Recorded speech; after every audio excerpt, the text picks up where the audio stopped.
Hello and welcome to episode 64 of the Geek Heart Games podcast. I am Sam Suvak alongside Cody Teatrick. How's it going, Cody? Pretty good, Sam. How's it going? All right. Did you have a good birthday? I did. I had a great birthday. I had a day off because it was Memorial Day.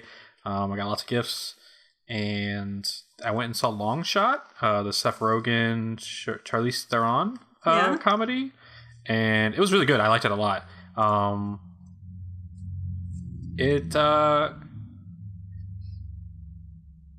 one of those movies I'd be like, oh yeah, definitely go see it. It was just like something I wanted to see. There was nothing else, like Godzilla doesn't come out. You wanted to see it. I was like, that's interesting. Oh, no, I love Seth Rogen. I think Seth Rogen's fucking hilarious. Okay.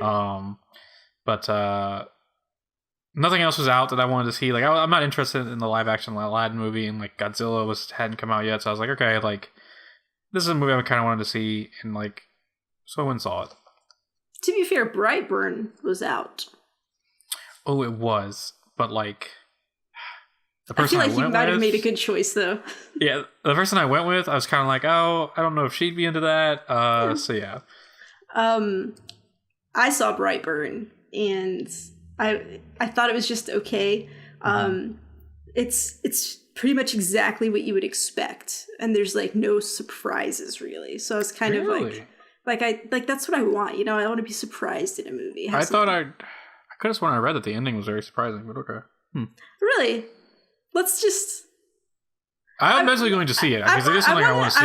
I want not right now probably because I don't want to spoil it for people. But like later, I want you to tell me what you think the ending would be, what the expected ending would be, and then we'll compare notes. Because like the ending was pretty much what I expected it to be, so we'll see.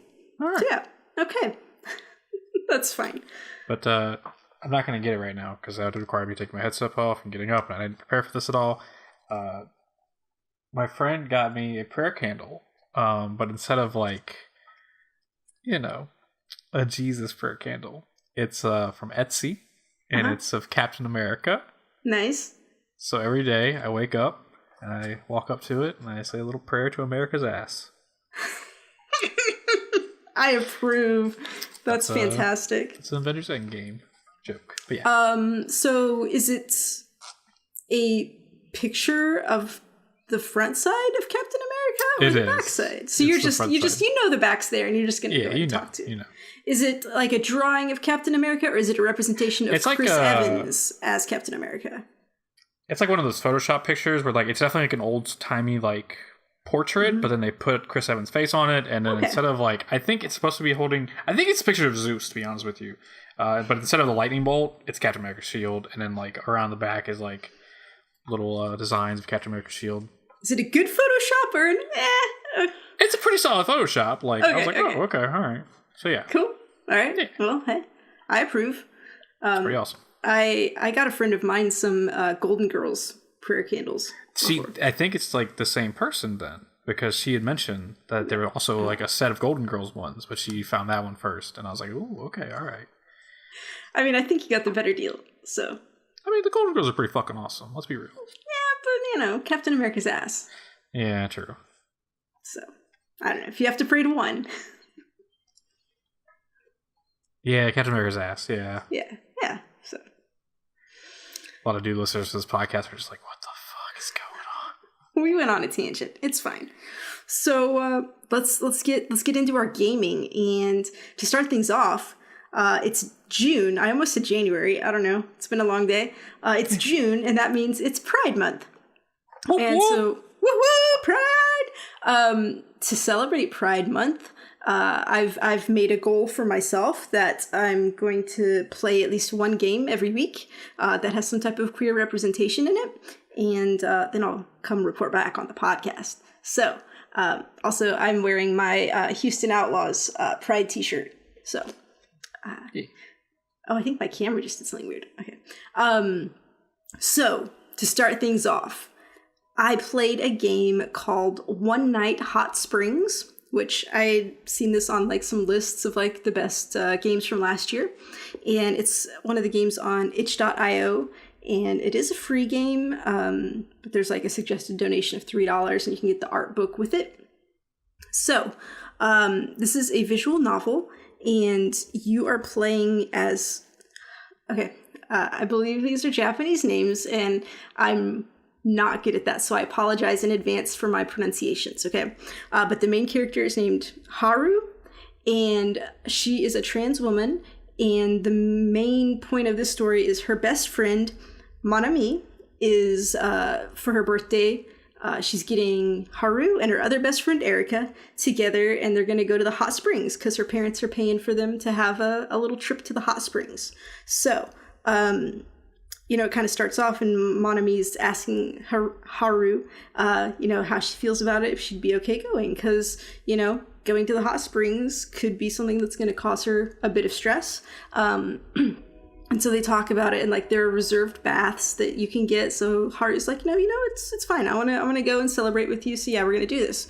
And so like you go to the hot springs, and you're doing the registration and stuff. And like one of the first things you have to do is like fill out the registration, and it's like what is your name and what is your gender, and because she hasn't legally transitioned, like she still has to fill it out with what her legal information is. And just playing through that, it made me uncomfortable, and like I could like kind of empathize with her and feel like what that must feel like to have to go through and like put that when you know that you're really someone else, and just not having being able to say who you really are. And the whole game does a really good job of portraying that as like a cisgendered woman who doesn't have these experiences. It's nice to be able to see it and experience it in a game like this. And so you go through, and like there's just different things that happen, like the reserved baths are all booked, and then like the attendant is talking to you, and you just kind of like feel the tension that being put in that situation would place on you. And eventually Erika, Manami's other friend, which like Haru and Erika had never met before, but like they get to talking, and Erika's like asking questions because she's never met a transgendered person before, and it's like kind of one of those things where it's like makes Haru uncomfortable because she's just like very direct and asking questions, but Erika ends up being like a really big advocate for Haru and like helping to make sure that she has a good time and like standing up for her and stuff. And so it was a really cool game, and I really enjoyed getting to play through it. It's a really quick game also, so I mean honestly it's like 15 or 20 minutes maybe. It was really fast, but it conveyed a lot in the time that it had. And then like I got to the end, and it was like, oh, and we've got this sequel out called Last Day of Spring. And I was like, well, this only took like 15 or 20 minutes. Let me just go ahead and get this other one and play through it as well. And so the second one, you're playing as Erika this time. And now, like, everybody's friends now, and she's trying to plan like a little birthday celebration for Haru's birthday. And so this time you kind of get to see things from Erika's perspective, and like she's like, hey, what if we had a girls' day at the spa? And like she's talking to Haru about it, and she's like a little reluctant, like, hey, it's like there's gonna be some problems, and she's like, no, I'll take care of it, and then Erika's talking to these spas, trying to arrange stuff, and just running into roadblocks because they're not accommodating to trans people. And so the first game, it's like you get to see things from a trans woman's perspective, and then the second game you get to see it from one of her allies, and just seeing kind of like Erika is starting to see and understand what Haru goes through on a daily basis, and then that helps you, the player, see that as well and experience it. So they're both really cool. Like I said, I mean, they're free unless you want to give the donation. And then the other really cool thing that I appreciated, on Last Day of Spring, it has these accessibility options. So you can turn on sound captions, image captions, and self-voicing. So like, it's like a visual novel. It'll have little text. You hit return, go to the next one. So this will just like read you the text that normally appears. And then I played through a little of it to see. But like, this scene will have Erika sitting on her couch. And so the it'll have the visual caption for it. Erica is sitting on the couch, and then it'll have the sound caption like the news is talking about this. And so, like, if you're visual impaired, it could like really, you could still I'd say almost fully enjoy the game, because it's like, you know, telling you the full story through all of it, which I thought it was really cool that they put that in there. So, oh, I'm sorry. Also, so the person who developed this game on itch.io, they're listed as NPCKC. So I'm sure that probably stands for something. I don't know what it is. But they're the ones who made the game, if you want to look them up. But yeah, One Night Hot Springs and Last Day of Spring are both really cool games, and neither of them take very long. Last Day of Spring was a little longer, like 30 to 40 minutes probably. But you can get through both of them pretty quick. And if you are just interested in seeing things from a trans perspective, it'd be a good game to check out. So I recommend them. I had a good time. So, and it was a nice, fun start to my Pride Month. So yeah. All right. I'm glad you had fun. Yeah. Cody, what have you been playing? So not much, you know, still playing the Marvel Strike Force, not going to talk about it. But, so, a while back, I had originally planned to do this series. I was going to record it, upload it to YouTube, and then I kind of glad I decided not to do that, because I say, you know, they remastered Borderlands 1 recently. Was it recently? It's been a while. It's been a while. It's like with the hype of Borderlands 3, they were like, oh, it's remastered Borderlands 1. I was like, it's been so long since I played that game. And I remember like not being good at it because like I just wasn't good at shooters back then. So I went and decided I was like, all right, let me just play a little bit of it, and like if I am enjoying myself, I'll maybe still do that series. You know, have it go up over the summer and stuff like that. And then I started playing it, and like, hey, maybe I wasn't bad at shooters back then. Maybe Borderlands 1 is just not a very fun fucking video game. Sorry. Ouch. Yeah, I played for like an hour, and I was just like, cool, I'm not enjoying myself. And like, granted, I only played an hour. Maybe I just need a little bit longer to get into like the abilities and stuff like that. But like the shooting just felt clunky. The movement felt clunky. I was like, crap. When I played the first one on PC, I felt those same things, but I thought it was just because I was playing on PC, but maybe it wasn't. Maybe it's just the game. Yeah, I think it's just how, like, that game is, like, at this point. Like, because we've come so far in shooters, like, with movement and, like, how like tight guns feel and stuff like that. Like, I don't know. I just wasn't enjoying it. I wasn't feeling it. I like still am excited for Borderlands 3 because like they've improved the movement and stuff. Like you get to do some sliding and like there's mantling and like because like the second I like was like, oh, let me slide, because you know I'm just used to doing that in video games. Everybody lately. likes sliding, yeah. Sliding's fun, so I was like, oh, let me just slide into this little thing real quick. And that's what she said. He said. Right, that's what he said. Let me just slide into this little thing real quick. Oh, okay. And I like started to run forward, and I hit the crouch button, and I just dead stop and crouched, and people kept shooting at me, and I went, "Oh, all right, well, this is not a thing." But yeah, still one of like the best intros to a game with "Don't Cage the Elephants," "No Rest for the Wicked." Such a fucking banger of a song. They have like, really good intro song, video cutscenes.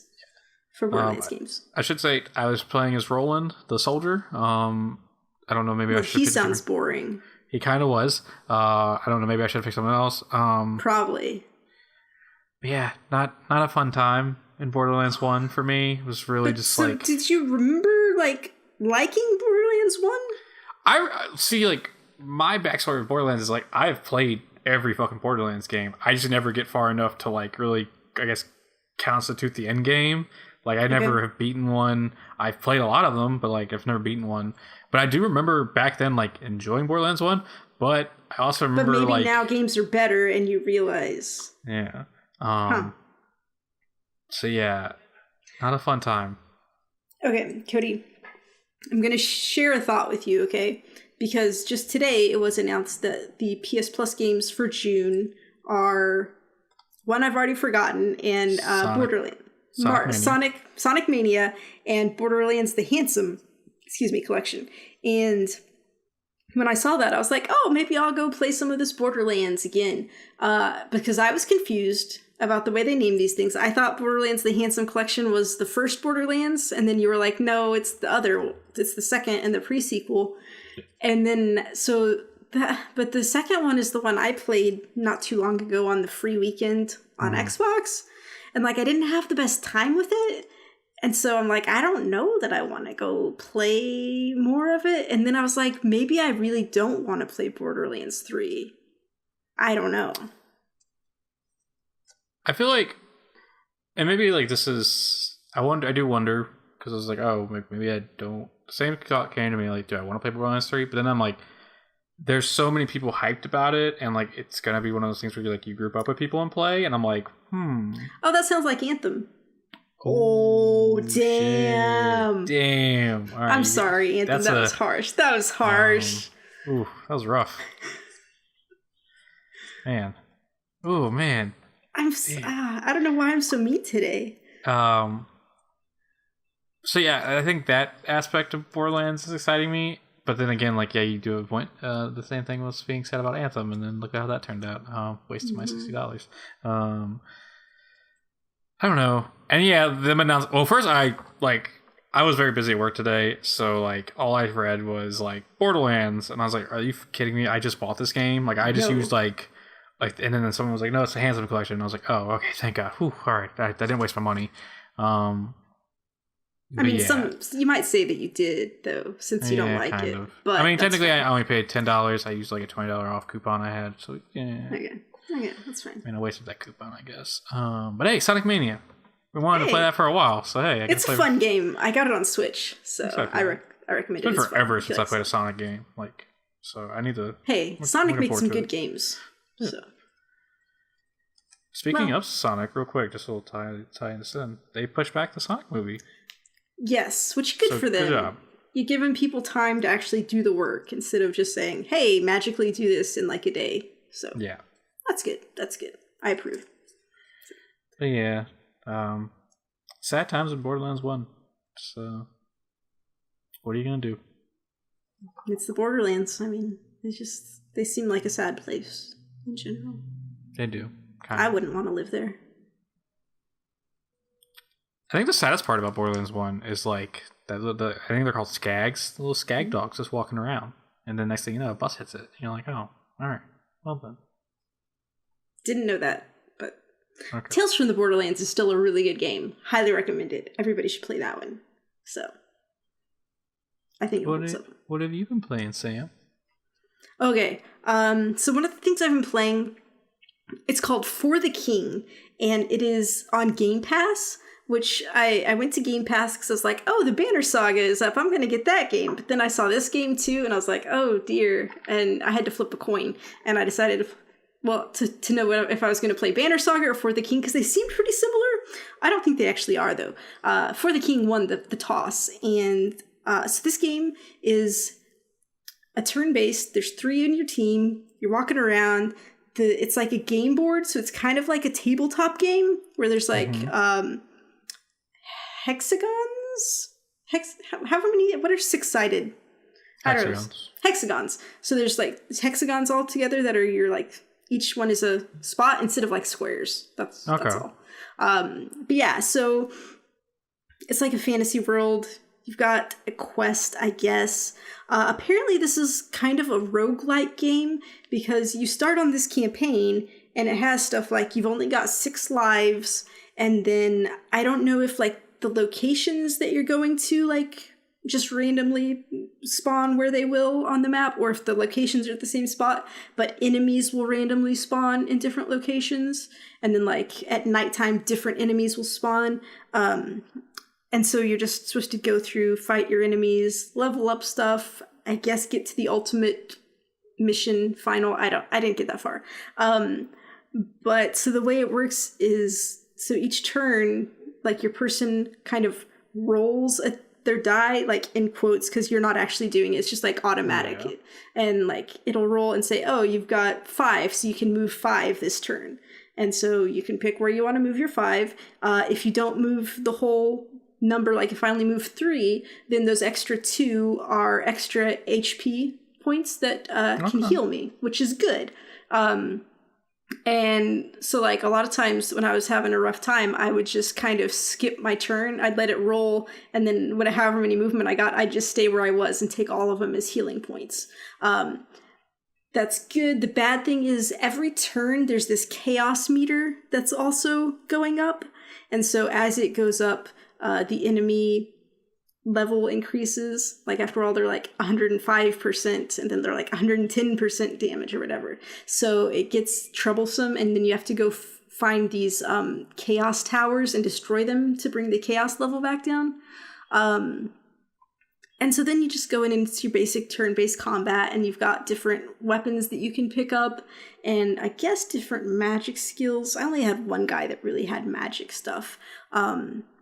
And you can pick different characters to take in with you. Okay. I was wondering, I think there's 4 different classes, 4 or 5 different classes, and you can take 3 of them in. So it's like, it's kind of tedious to me, which is like part of the problem that I have with like tabletop D&D. Like it just kind of takes a while to get through it with the whole like, all right, all 3 of my characters have to like roll for their movement, and then they have to move, and then they can take their turn, and then it just, and then like the turn-based combat can kind of, drag on. But for all that, it was fun. Like I was having a good time with it, and I was like, I need to go cook some dinner, but I'm like, well, I guess I could just play for like a little bit longer.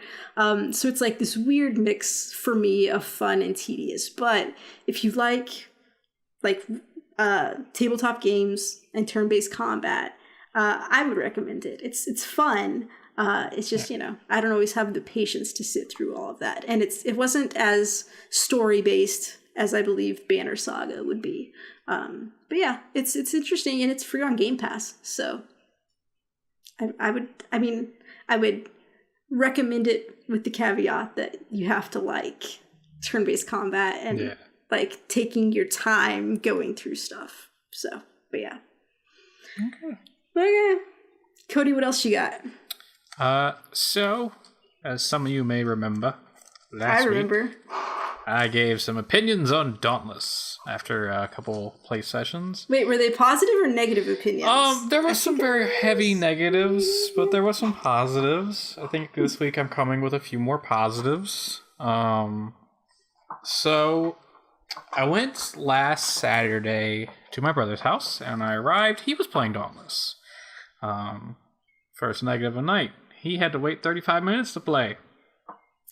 He set a timer. You can't see it right now, but this is me flipping off the camera for those wait times for Dauntless. Yeah. He waited 35 minutes. He set a timer on his Alexa, and the Alexa let him know. I would not wait that long. Well, he just like flipped back to TV and watched TV, and I was like, that's smart thinking. You got that cable. And so he was running around. He was fighting I think it's called a Shriek, but it's spelled Shrike. It's like a giant owl monster. It's kind of like the, I think, flagship monster for Dauntless. Okay. It's what they showed off like when it first was like teased Are they called behemoths? I believe they're called behemoths. Sorry, it's behemoths. They're called behemoths. Sorry, the flagship behemoth. And he was running around shooting it with like dual revolvers, and I was like, oh, I forgot there were guns in this game. That sounds kind of cool. And so he was running around doing that, and I was like, okay. It kind of makes me want to get into it. And so that night, like, I went over there to watch wrestling. I watched the wrestling. Great. Got home, and I, like, turned on Dauntless. Didn't have a load time, or a wait time. Hey. But it was, like, 2 in the morning, so, hey. That works. And I went and, like, realized, like, oh, I could have unlocked these pistols at any time. I just need to walk over there. Okay, cool. I hopped in, and I'm not a fan of the pistols. They don't do any damage at all. I think I got an F rank, because like at the end of a hunt, they rank you like your personal rank and then your team rank. Team rank was only an S, and then my rank was like an E. So yeah, I was below an F. Wait, isn't an S like really good though? Yeah, S is above A. Yeah, but then I got like E rank, which is below F. So is it? Like I did. Yeah, A B C D E F. Oh, I know. It's above E. It's above F. F. Sorry, it's been a while since I've been in school. It's a long day. Jeez. And I was like, okay. And so like I played a little bit more, and I put it down. And then the other night I got on, and like I just listened to the Kind of Funny Games cast where Andy Cortez was talking about his experience at Dauntless, and he was like, "Oh, like yeah, like I'm not a big fan of like the standing still, having to do damage weapons like the axe and like the sword. I like to be able to like move around really freely and stuff." So he was talking about how he really enjoyed the chain blades because like they have like you have a dash, like your normal like dash that the game gives you by hitting circle. And then the chain blades has on R1, you can like, you charge up this bar, and like for each pip of the bar you charge up, you can throw the chains forward and pull yourself to the monster. So if you are far away from the monster, you can pull yourself closer, attack real fast. You hit R1 again, you jump backwards, do like a ninja flip backwards away from the monster, so you're avoiding damage. And I was like, oh shit, I'm fucking in. Like this is like some fucking Kratos bullshit. I'm in. Yeah. It also has like a ranged attack where like you just throw the chain blade and like swing it, and like so like if the monster's like raging and like doing lots of like damage around itself and you just want to stay back, you can do that. And so yeah, I was having fun with that. So I think I do really like the chain blades. I think that's kind of the weapon I'm kind of gravitating to. I still have the feeling that like my attacks don't have a lot of weight to them, but with the chain blades, I feel like they're not supposed to, because you're just supposed to be doing quick, like rapid attacks, and that's what I'm doing. Like I am like getting on like the tail of the monster and like doing a combo where like I do a couple swipes and then I just start spinning the chain blades around me, and like I'm doing rapid damage, and like I've cut off so many tails that way, so I'm like, fuck yeah, let's do that. And then and it's a little sad. See, Sam, okay, time out. Sam posts, she's like, all right, so I tried Dauntless. I just don't. I felt bad when I cut them. Stop playing hunting RPGs then. Just don't play them if that's the thing. Like, I'm sorry, but like, I like to try things. I understandable, but like, you always feel sad. I feel terrible. I'm like, no, don't do that. It's sad when you cut their body parts off. But I mean, that tail made a great hat. I'm just saying. And so one of the quests they give you is like, oh, do a mission with every weapon. So then I tried out the hammer last night. I really like the hammer. It's still one of those things where like it doesn't have weight to it, I feel, because like in Monster Hunter, if I use the hammer and I'm hitting something on the head, like after 3 kabonks, it's done. Like it's knocked out. Is that the sound effect that it does in Monster Hunter when you hit it with the hammer? Does it go kabonk? Like, I like to imagine, El Kabonk, if any of you remember that from cartoons. So the cool thing about the hammer is that not only are you using a hammer, but it kind of has like a gun component to it where like you're loading shells into the hammer and you can rocket jump with the hammer. And I enjoy running up, rocket jumping, and then bringing the hammer down. And then like at the end of any combo, like say you're hitting square a couple times. At the end of the combo, you can hit triangle and you just lay the hammer down and it explodes all the shells. And then you got to reload it by hitting R1. But this game has a similar mechanic to like Gears of War, where if you do an active reload, like I think the shells do more damage. What an active reload is like there's a bar and like you can either hit R1 and just let it go, but if you active reload, there's like a tiny section in the middle that if you hit it just right, it like the shells glow. I'm assuming if they're glowing, you're doing more damage. So yeah, and like the hammer, for being like a very weighty weapon, you do get to move around a lot because like you can rocket jump. You can, if you're in the air and you hit triangle again, you can like whatever way you're leaning. Like if you put the left stick to the left, you can like shoot yourself that way. So say a monster's coming at you while you're jumping towards them, you can avoid damage that way. So yeah, I was thinking. I think another issue is like there is. I think you have a question. I want you to ask a question because you've been kind of like, oh no, I was just gonna say I tried that hammer and I was like, oh, it's a gun too, and I shot some stuff and then I couldn't figure out how to reload it for the rest of the hunt. Oh yeah, it took me a little bit. I was like, oh, what the heck? I think in this kind of like it's cool that there's crossplay. Like this has true like at launch crossplay between Xbox, PS4, and PC. That's really awesome. I think there are some issues that come from it, whereas in like I feel like I am dodging the monster's attacks pretty regularly, but there's some kind of connection lag in the world that then the monsters hit me. Because, like, on my screen, I've clearly dodged that attack. And then, like, a couple seconds after the attack is finished, my character falls to the ground. And I'm like, what's happening? And it's saying it hit me. And I'm like, okay, whatever. And, like, that could be an issue. Like...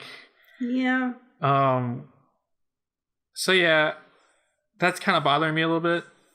I am, like, started, like, kind of, like, looking at, like... I can see how this game is built for the long term, because like as you level up, once you hit a certain level, you kind of graduate to the, I think it's called like Slayer level, and like that's kind of like once you get to that point, you start facing like heroic behemoths, and like that seems pretty interesting.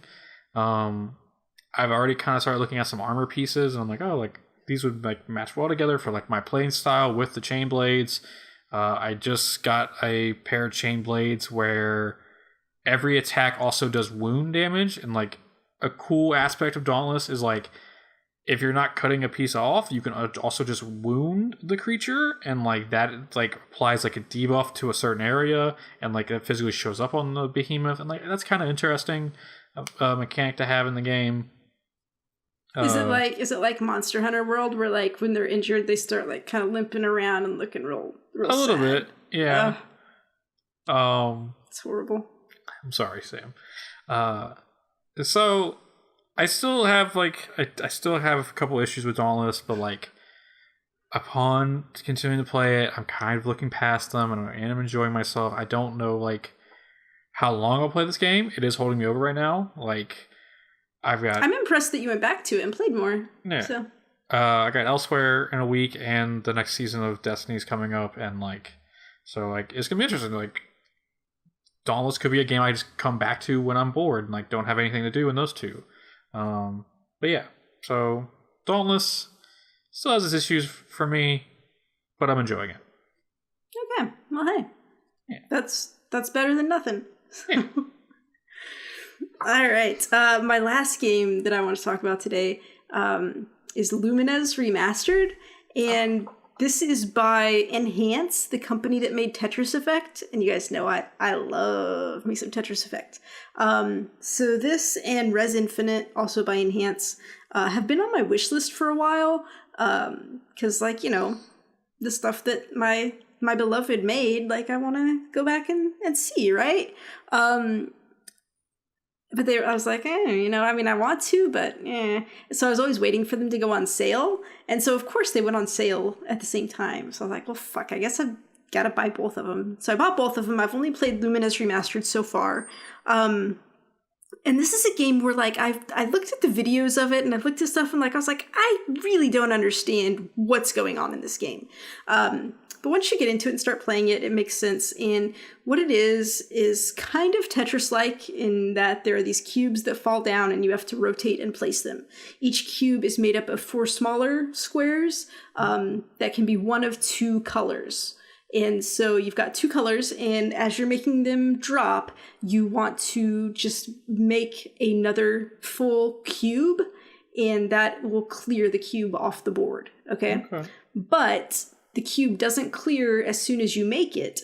While all this is falling, there's also this horizontal, well, I guess it's a vertical bar that moves horizontally across the screen. And it's like the clear bar, so as it passes, it will clear any cubes that are there. Okay? So you've kind of got room to kind of plan if you can try to get like a bunch of stuff stacked for like a big combo, get it set up before that line comes and clears it. That's good. I'm still in the kind of noob stage where I'm just like happy to get a cube. So I'm just like, but I found out the hard way. You have to be careful because if you place your block that makes the cube as that line is right where you're placing the cube, you can kind of fuck yourself because like if it's halfway through my spot when my thing gets placed, it'll take the right half of my cube, but it'll leave the left half because the line is already passed by the left half of the cube, if that makes sense. So That's frustrating when that happens. So you always have to keep an eye on where your clear line is, so you can kind of control when you're putting your block in its final placement.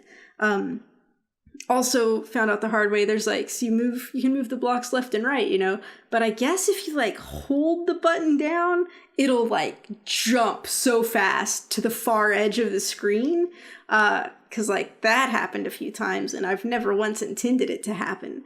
So you just have to deal with that. I wasn't super into it at first. I'm like, I miss my Tetris effect. It's a better game. But it's kind of been growing on me.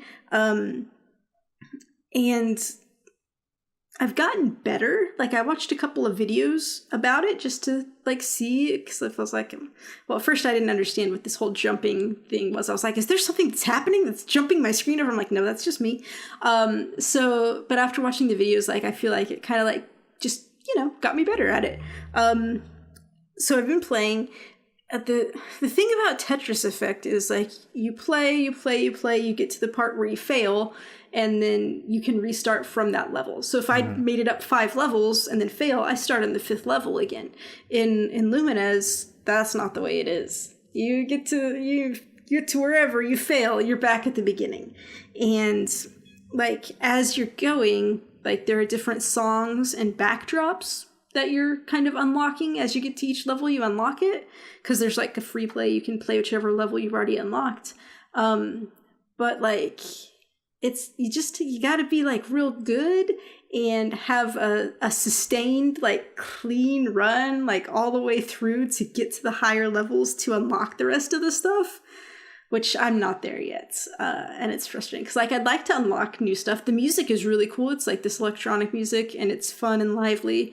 Some of the, like, color combinations for different backdrops are not pleasing. I don't like those, but I've just enjoyed unlocking the new stuff, and, like, I'd like to unlock more, but I'm not good enough yet. And, like, it starts speeding up after a while, and I don't know. We'll see if I keep at it, if I keep progressing, because, when I played Tetris Effect, I didn't ever think I'd be able to do good, and then, like, I was able to play it on Expert eventually. So we'll see. Maybe I'll be a Lumines remastered master, but also maybe I'll quit.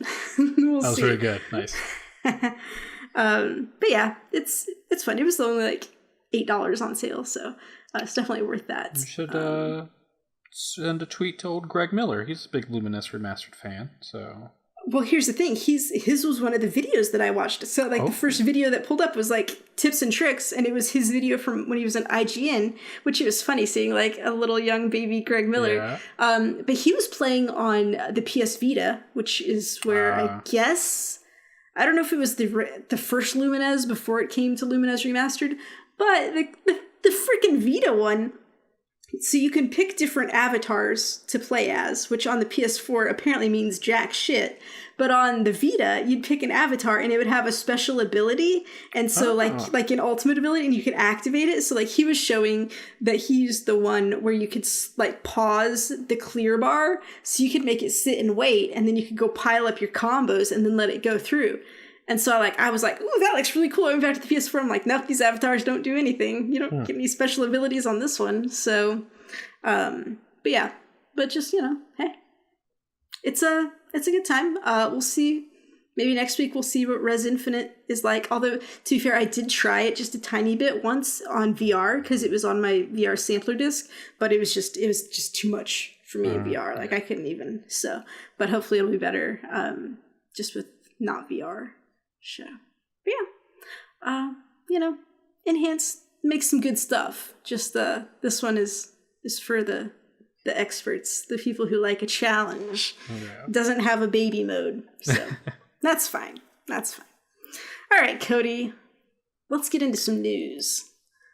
There's been some news that came out about Pokemon. A whole lot of news came out about Pokemon. What do you think? Well, right. Some news came out. I don't know that the details came out, but news has come out. So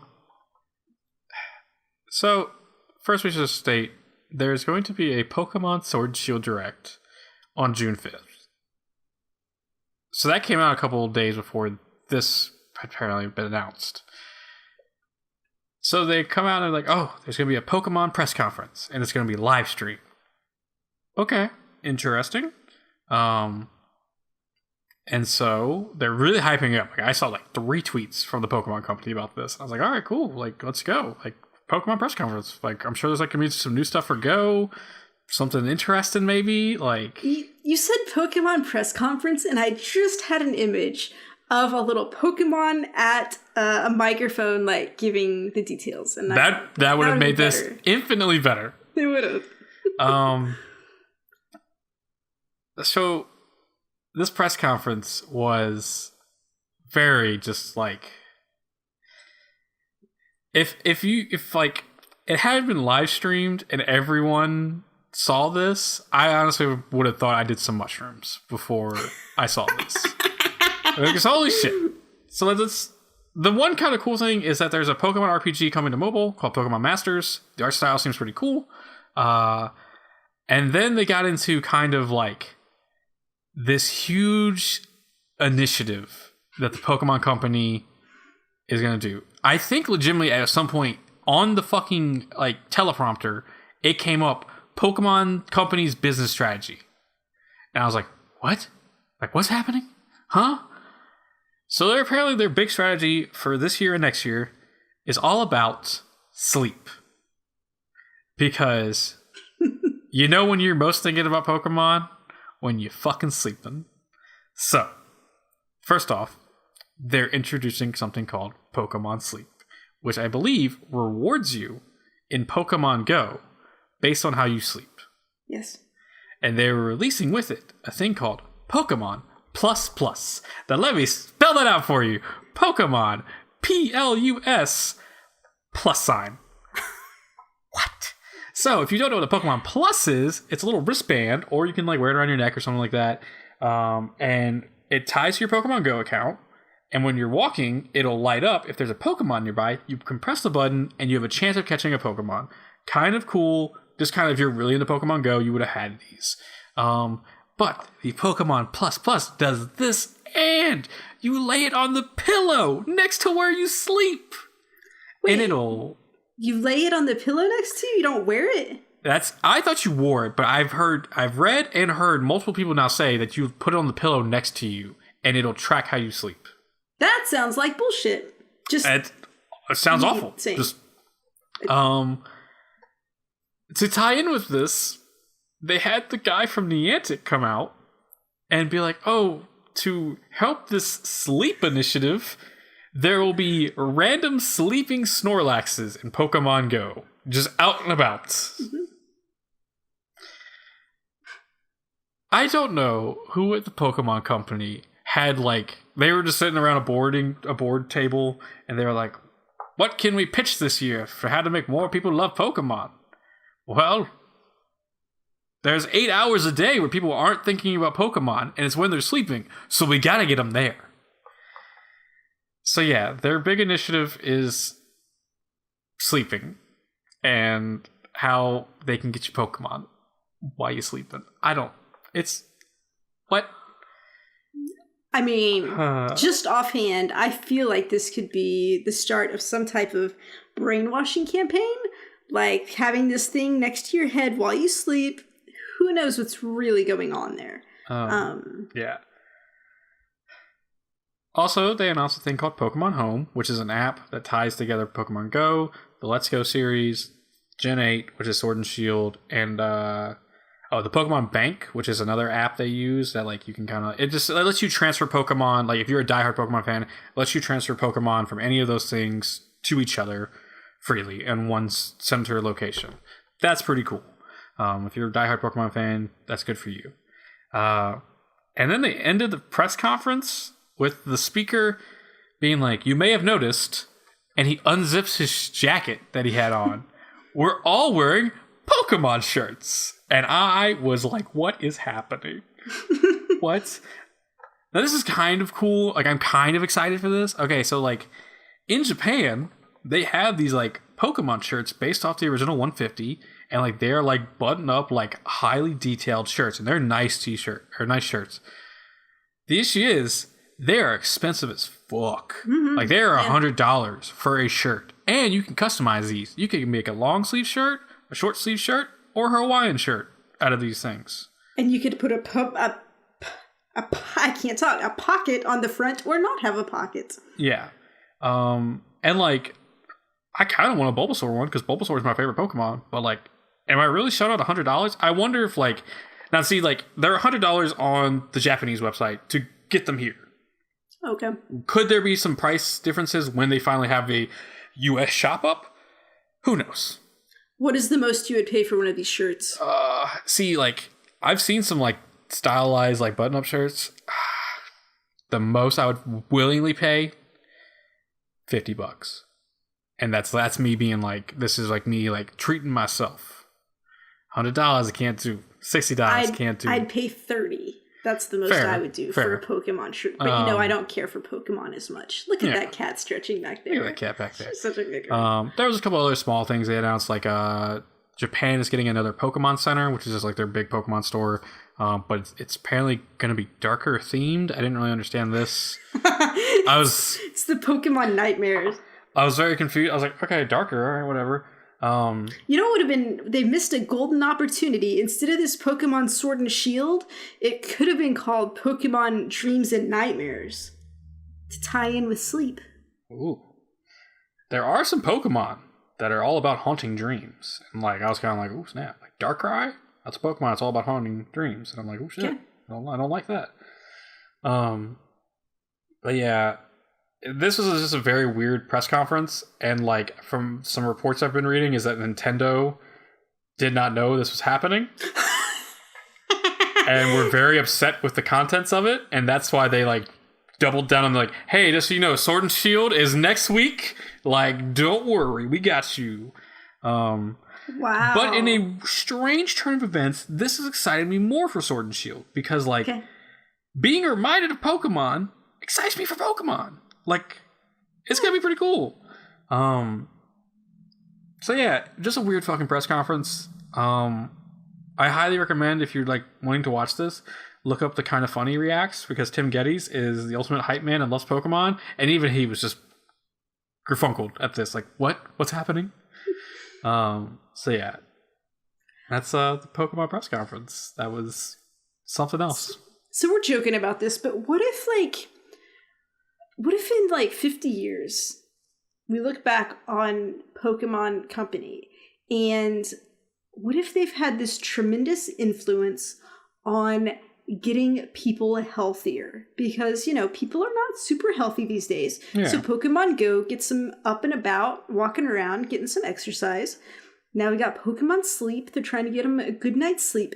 Next is probably Pokemon Nutrition, and it's going to be like, you put in what you're eating and like, I don't know, something. It's tracking that. Yeah. Maybe there's going to be some Pokemon yoga coming up to like help you de-stress, or Pokemon meditation.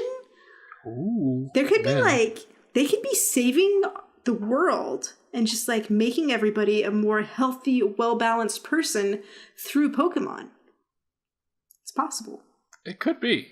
I mean, I will give them this. Like, they are trying different things. They are. We'll see if it works out. I mean, Pokemon Go is like a success for them. Like, they make tons of money off that game. And there's people copying it, so you know it's a success. Yeah, I haven't read any. What was that Pokemon game we played that was on the Switch but also on mobile? I forget what it was called. PokeQuest? Maybe Pokemon something Quest, like that. maybe? I never read if that was successful or not. So I'm interested. This Pokemon Masters game looks really cool. The art style is really nice, and it shows some very key characters from the anime. So like, I'm interested in that. I hope that does well. There's another Pokemon mobile game out that like it came to Australia first. There was like some type of battle something. Yeah. Pokemon Rumble, I think it was called. Something. Yeah. Eventually, when that comes out, I'll try it. All Pokemon all the time. Fuck yeah. But yeah, next week, like I think the day after you hear this, or 2 days after you hear this, Sword and Shield stuff being announced. I'm excited. Yeah. So probably we'll talk about that in next week's podcast. What we won't talk about in next week's podcast is the things we saw at E3, because we'll have recorded this right before E3 happens. Yeah. But looking forward to that, we're going to go ahead and give you some of our predictions for what we think might come at E3, or what we wish might come at E3, or things that we know for damn sure are not coming at E3, but like would be cool. So we're just gonna go through some stuff. We should have a caveat. This is the first E3 with no Sony, and EA is appearing to not do a conference this year, instead doing a showcase where there will be streaming games for a set period of time. So yeah. Yes, it's weird. Very weird. Because they're gonna stream some of the new Jedi Fallen Order game, but then like all the rest of it is games that are already out. So it's like, doesn't seem like super exciting to me, but who knows? They had a real lackluster presentation last year. They had the least enthusiastic audience in the world. So that might have influenced their decision to have another one of those. But hey, whatever. All right. So I believe we each have 3 solid predictions and then 2 kind of predictions, right? Yeah. Do you want to do the 2 meh ones first, and then let's do it. Okay, you can go first. Now some people may think this is not a meh one, but I don't think it's going to happen. But it would be cool if it did happen. I think Sony does the ultimate power play and drops Last of Us 2 date in the middle of E3. Okay. They're just like on Twitter, they're like, Last of Us 2, here's a trailer, here's a release date. Fuck y'all bitches, we ain't at E3 this year. Here's the thing. I don't want to poo-poo on your prediction here. We didn't talk about it, but Death Stranding released their trailer and release date today. Yeah. And that's like November 8th or November 9th that's coming out. So word on the street is Last of Us is getting pushed to early next year. Yeah. So I feel like that prediction is unlikely. I feel like they did their big thing, Death Stranding, right before E3 to just kind of get the attention before it gets lost in the E3 shuffle. Yeah. There could still be a state of play before E3. There could be. I feel like anything they would do would be right before E3 rather than in the middle of E3. But you never know. They could, it's fucking Sony. They could just do whatever they want. It would be real funny if they did drop something in the middle of E3. So, we'll see. What you got, Sam? All right, for woohoo. All right, so I was going to make a prediction that, Microsoft is going to announce buying more game companies. Because but that seems pretty likely they might do that. So my woohoo one is Microsoft is going to announce that they are partnered with THQ Nordic. So they're gonna come together, all those fucking IPs that they own. That's a fucking power play. We have bought THQ Nordic. Now we own every IP known to man. I'm not saying they'll buy THQ Nordic. I'm saying they're gonna partner and they're gonna work together. It's gonna be a joint venture, and that's my woohoo one. Okay, I like it. It'd be interesting. Yeah, it'd be cool. So yeah, people listening to this, like by the time they listen to it, like they'll be able to kind of, or no, not yet. No, it won't have happened yet.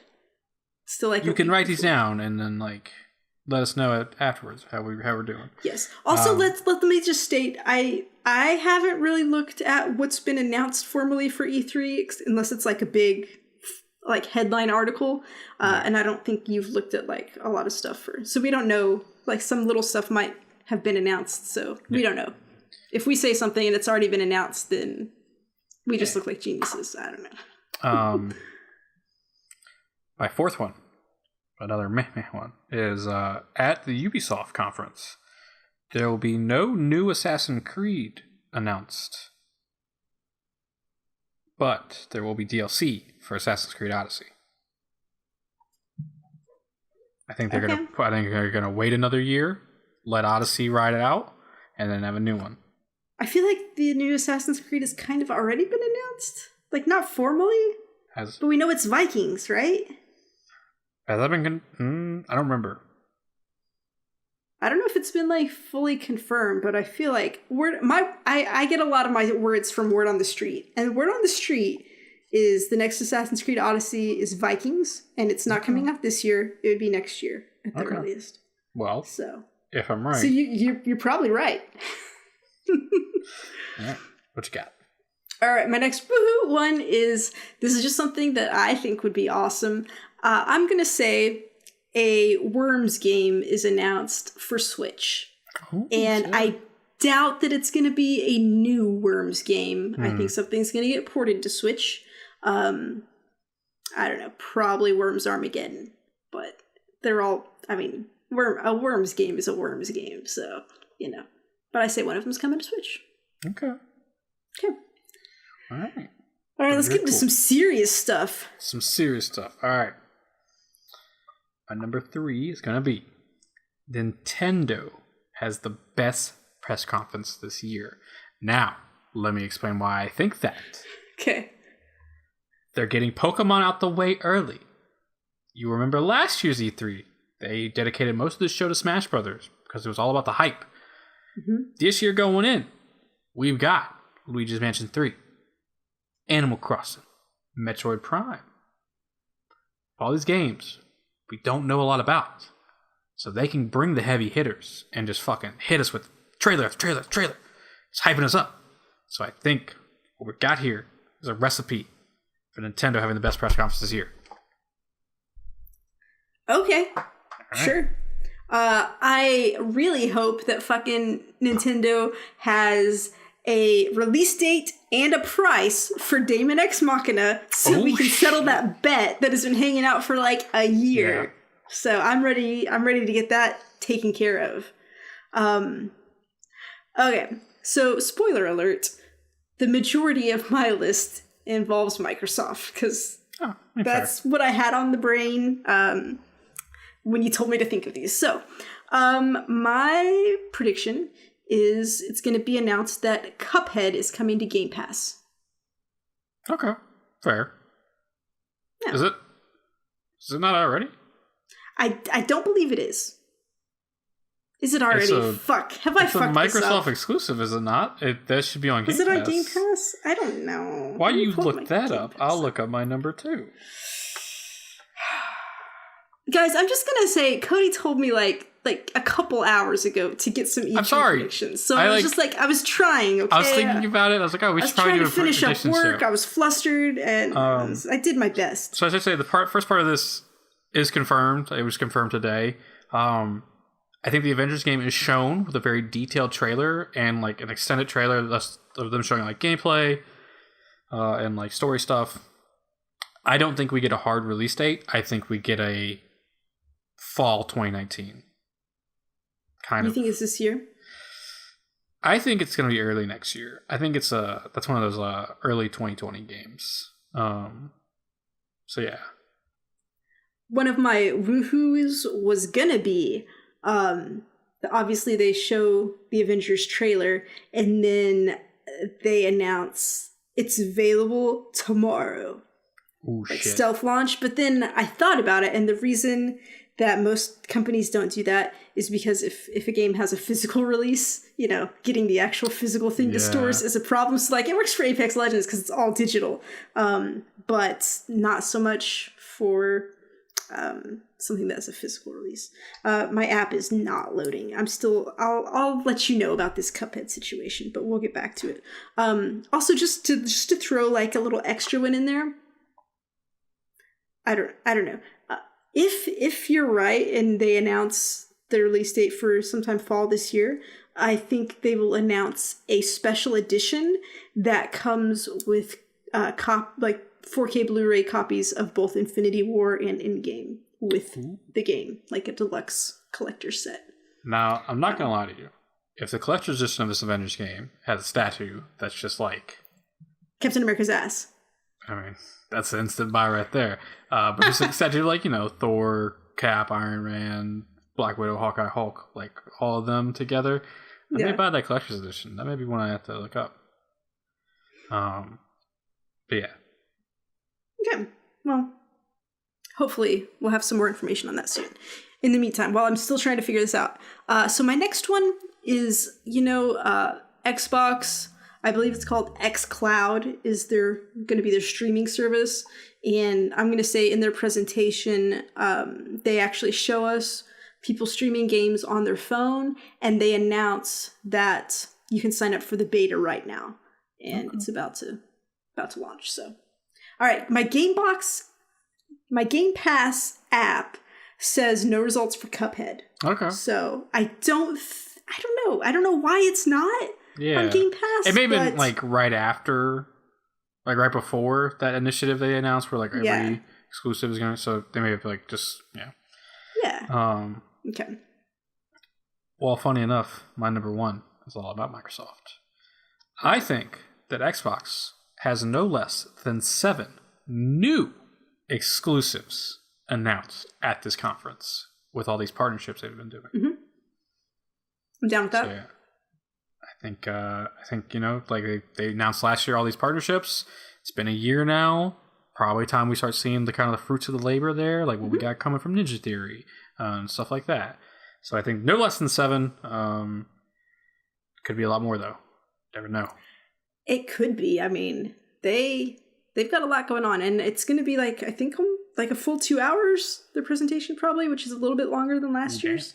So it's going to be a good long chunk of stuff. I hope they don't spend too much time on one thing. Like I remember like last time they spent like a lot of time on Forza Horizon, and I was just like, okay, but let's like move on. Like we don't need too much time on any one thing. Just like quick hits, keep it moving.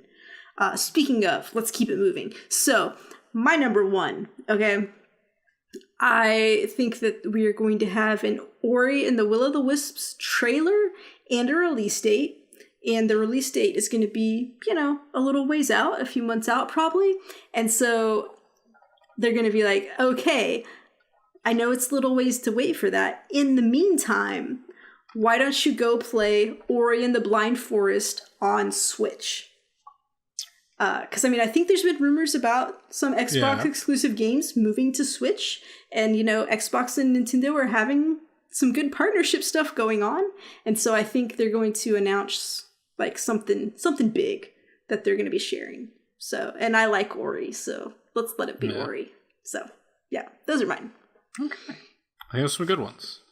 Hey. Surely at least one of those will be right. Yeah, hopefully. We'll have to check I think you're at least 7 exclusives from Microsoft will be. I think that's a... Now, I should caveat. I put down 7 exclusives, and I was like, no. I'm committing 7 new ones. I'm not counting, like, Halo, whatever Gears the fuck. of War. Gears of War, all that. I'm talking, okay. New ones. Yeah. So, yeah. Okay. Cool. I'm down with it. Hell yeah. So, all right. So next week, we'll just have a little, I don't know, filler episode as we wait for some E3, and then in 2 weeks we'll find out how we did and find out all the exciting news that came from E3. So would you say that Nintendo is the one that you're most looking forward to?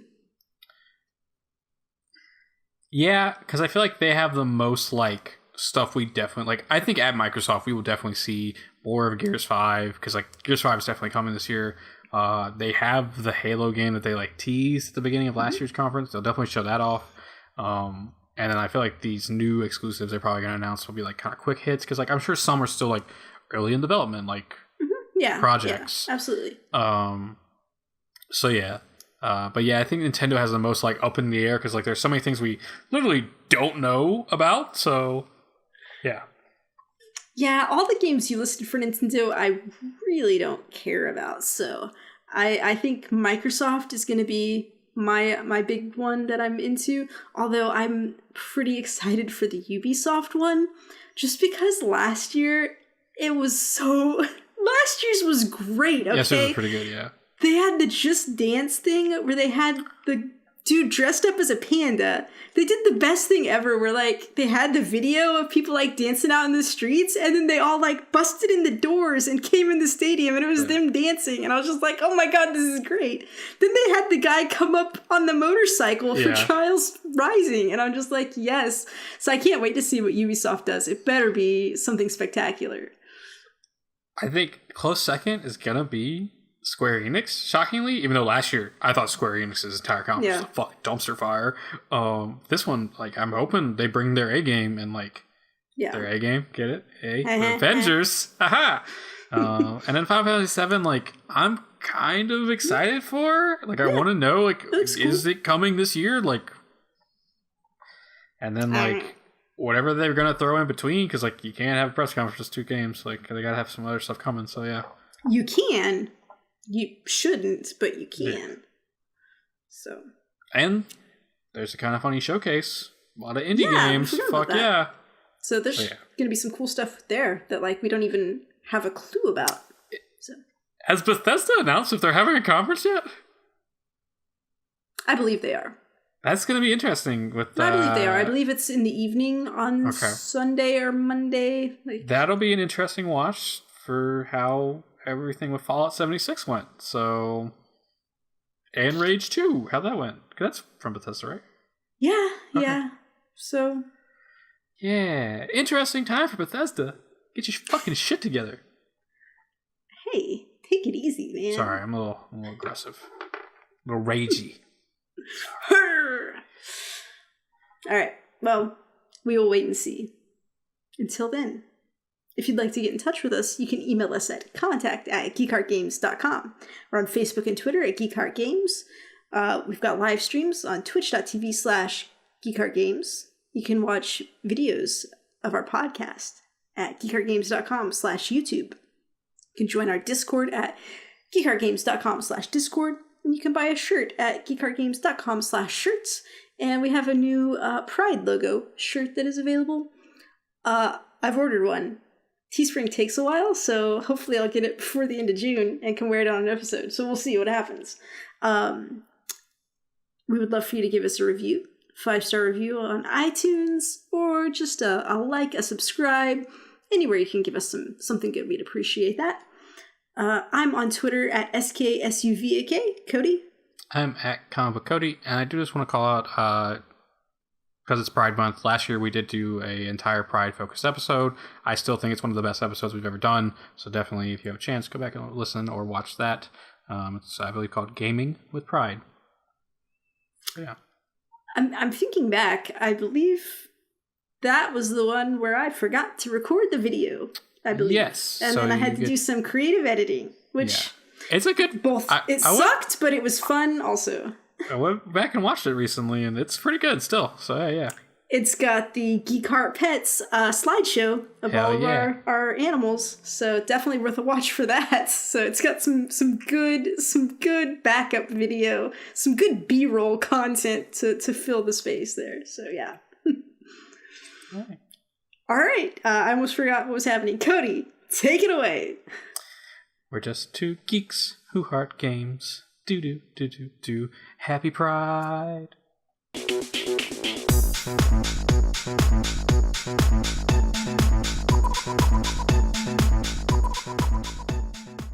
So, Cody. So, Sam. You've been trying out the magical Tums. I have. What are your thoughts? I do think they help. I've been having this thing lately where I'm trying to figure out, like, do you think medicine is really as effective as we think it is, or is it just like the kind of psychological effect? Like, oh, you take back pain medicine, it helps your back, or does it? Is it just you thinking it helps, so you stop noticing the pain? I feel like it could be a little bit of both, but I think that it definitely does have benefits that it helps.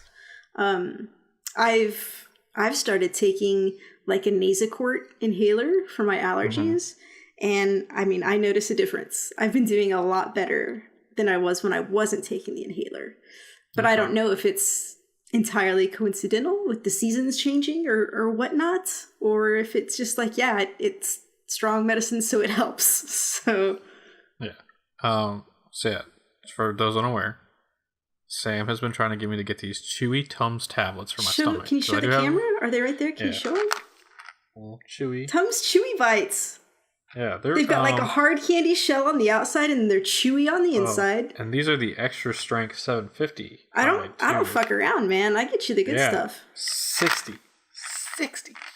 So yeah, these for my birthday, along with Spider-Man. Because you know you're old when you get Tums for your birthday. Yeah. Everyone's probably like, why the fuck did you get Tums? For the record, I've had stomach issues all my life. Like, I lost like a lot of weight because of like stomach issues. So they're just nice to have.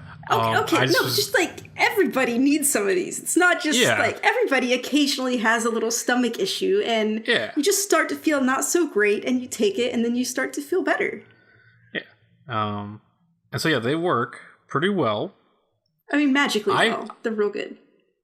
I think there's an aftertaste. Like, there's definitely something like hanging out after I finish chewing them.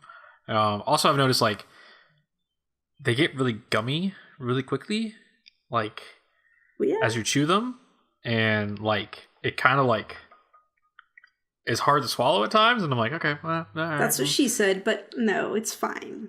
Yeah, it's better than the chalky Tums. Oh, it's a million times better. But I still think these leave an aftertaste. You don't agree with me, but I think they leave an aftertaste. I mean, I feel like maybe it's just a result of whatever you were eating beforehand that's still in your mouth, and then it reacts with that to make an aftertaste, perhaps. Yeah. I don't know. But they work. They work, man. They're great. Yeah. I don't have to get up and shit every fucking 20 seconds, so that's good. I mean, that's lovely. It's a stinger. I had to do something special. Okay.